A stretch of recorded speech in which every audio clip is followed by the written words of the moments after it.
Welcome to Abundant Fi Wisdom, where we explore the depths of human knowledge and shed light on critical issues.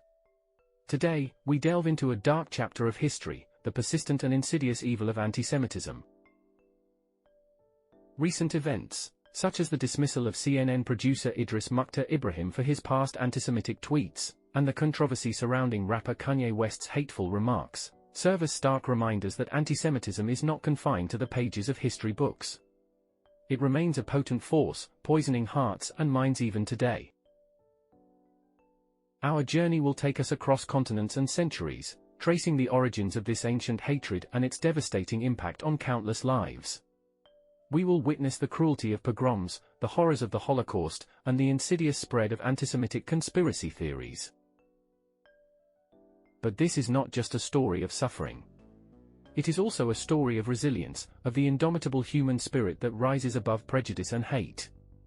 We will meet individuals who have fought tirelessly for justice and equality, reminding us that the fight against anti-Semitism is a fight for the very essence of our humanity. So, join us as we embark on this exploration of anti-Semitism, a journey that will confront our past, challenge our present, and chart a course towards a future free from hatred and discrimination. Anti-Semitism refers to prejudice and/or discrimination against Jews as individuals and as a group. Anti-Semitism is based on stereotypes and myths that target Jews as a people, their religious practices and beliefs, and the Jewish state of Israel. Historically, what began as a conflict over religious beliefs evolved into a systematic policy of political, economic, and social isolation, exclusion, degradation, and attempted annihilation. It did not begin in the Nazi era, nor did it end with the close of World War II. Its continuance over the millennia speaks to the power of scapegoating a group that is defined as the other. Abraham, the father of three major monotheistic religions which are Judaism, Christianity, and Islam, led his family to Canaan almost 1,000 years before the Common Era, where a new nation, the people of Israel, came into being. During those centuries before Christ, the Hebrews experienced intermittent persecution because they refused to adopt the religion of the locale or ruler, and worship the idols of the kingdoms of the Middle East, as was the custom at the time. This refusal to worship idols was seen as stubborn and was resented. After the advent of Christianity, a new anti-Judaism evolved. Initially, Christianity was seen as simply another Jewish sect, since Jesus and the disciples were Jewish and preached a form of Judaism. In the year 70 CE, the Romans destroyed the Jewish state, and most Jews were scattered throughout the ancient world. During the first few hundred years after the crucifixion of Jesus by the Romans, adherents of both Judaism and Christianity coexisted, sometimes peacefully, sometimes with animosity, as they sought to practice their faiths in the same lands. With the conversion of the Roman emperors, Christianity became the sole established religion of the Roman Empire, and the early church fathers sought to establish Christianity as the successor to Judaism. The refusal of Jews to accept Jesus as the Messiah was viewed as a threat to the Roman rulers and to Christianity. Since both religions came from the Old Testament, Christians sought to establish the validity of their new religion by claiming that it superseded Judaism.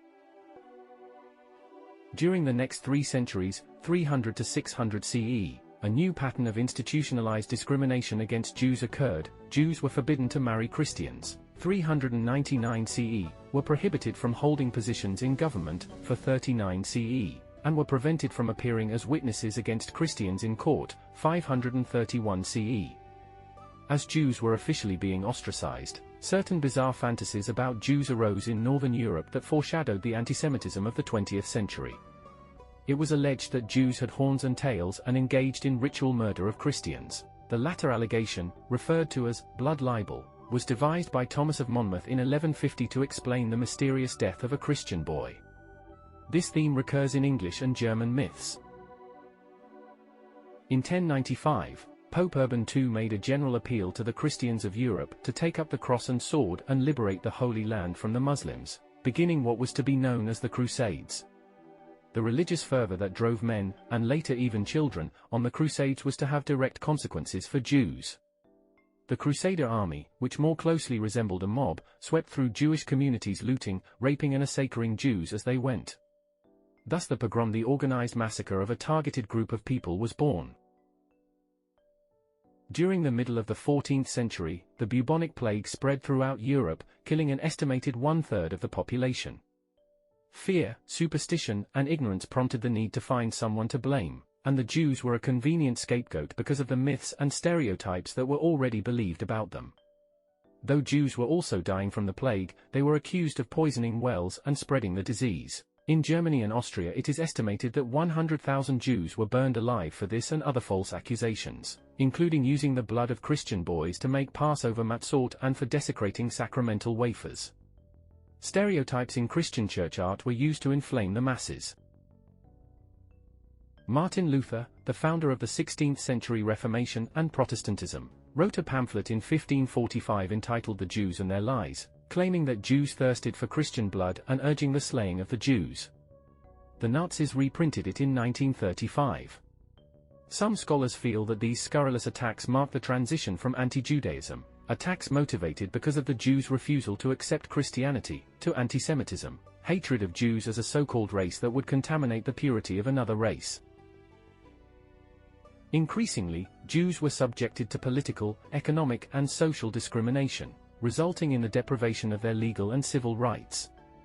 They were restricted to living in ghettos and, beginning in the 13th century, Jews were required to wear a distinctive symbol, a badge and/or a pointed hat, so that they could be immediately recognized, an action that was revisited by the Nazis in the 20th century. Since Jews were not allowed to own land and the church did not allow Christians to loan money for profit, Jews had few alternatives but to become moneylenders.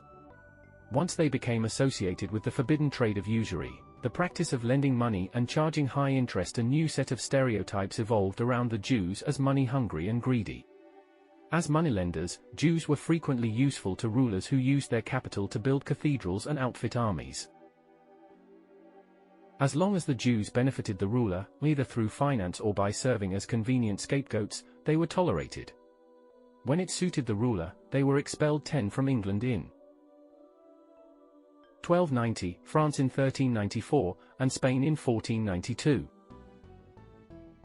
The term anti-Semitism was coined in 1873 by Wilhelm Marr, a German political agitator, in his work, Victory of Judaism over Germanism. His thesis was that Jews were conspiring to run the state and should be excluded from citizenship. In Russia, Tsarist 11 secret police published a forged collection of documents that became known as the Protocols of the Elders of Zion.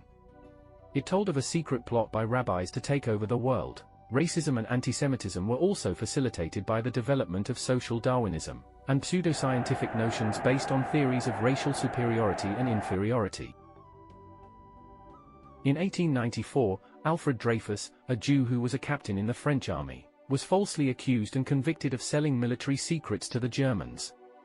When evidence was discovered that Dreyfus was innocent, it was quickly covered up by French officers of the General Staff who wanted to blame the crime on a Jew. Although Dreyfus was eventually indicated, the Dreyfus Affair, as it became known, showed how deep-rooted and pervasive anti-Semitism was in France. In Russia, although most Jews themselves were extremely poor, they were blamed for all the problems of the Russian peasantry. Pogroms were instigated by the Tsarist secret police. In 1905, Russia's loss in the Russo-Japanese War moved the government to incite a bloody pogrom in Kishinev.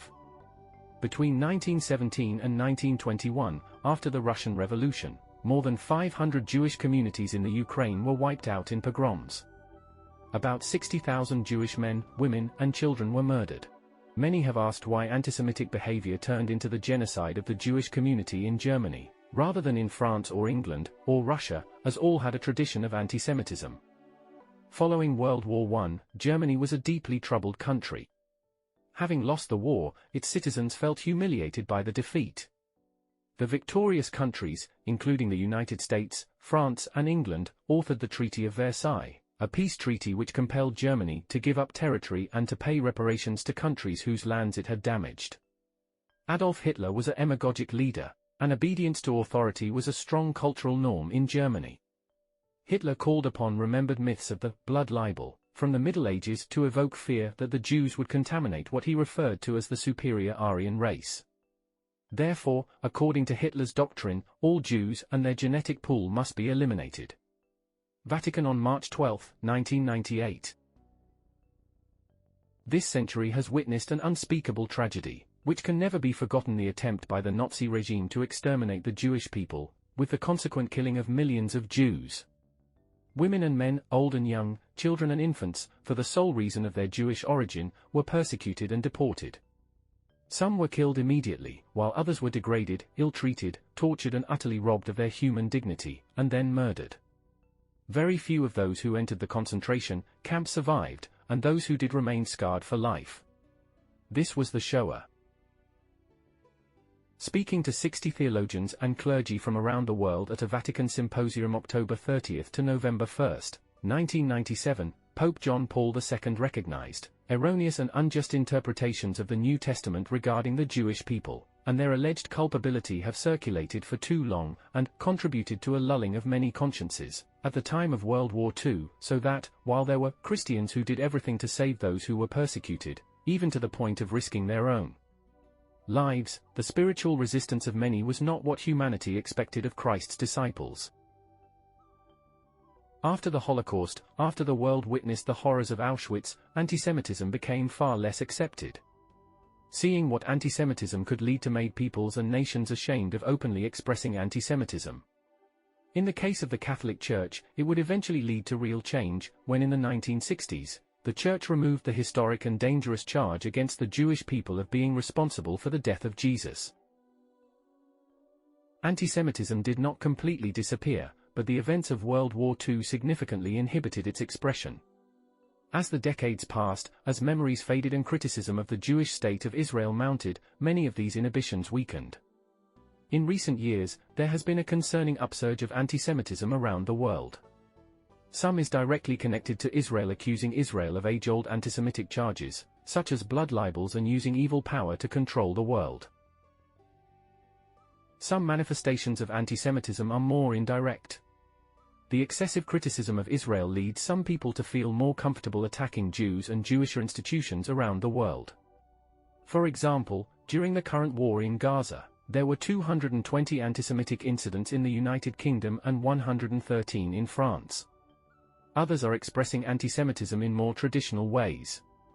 For example, ADL polls have shown that large numbers of Europeans believe that their Jewish citizens are not loyal to the countries in which they live, and that they have a disproportionate amount of political and economic power. This resurgence of anti-Semitism is a great concern, especially as we move further and further away from the lessons of the Holocaust. The Jewish people do have allies in the United States and around the world, however, who remember the lessons of history and are ready to stand against this very old and very sinister hatred. As we conclude our exploration of anti-Semitism, let us not be overwhelmed by the darkness of the past. Instead, let us choose to be beacons of light, shining a path towards a brighter future. The fight against anti-Semitism requires vigilance, courage, and unwavering commitment to justice. It requires us to speak out against hate, to educate ourselves and others, and to build bridges of understanding across divides. Together, we can ensure that the embers of hatred never again ignite into a raging inferno. We can create a world where diversity is celebrated, where differences are embraced, and where every individual has the opportunity to thrive without fear or prejudice. Let this be our pledge, to stand united against anti-Semitism and all forms of bigotry, to build a future where acceptance and compassion prevail, and where the human spirit shines brightly in all its diversity. Thank you for joining us on Abundant Fire Wisdom.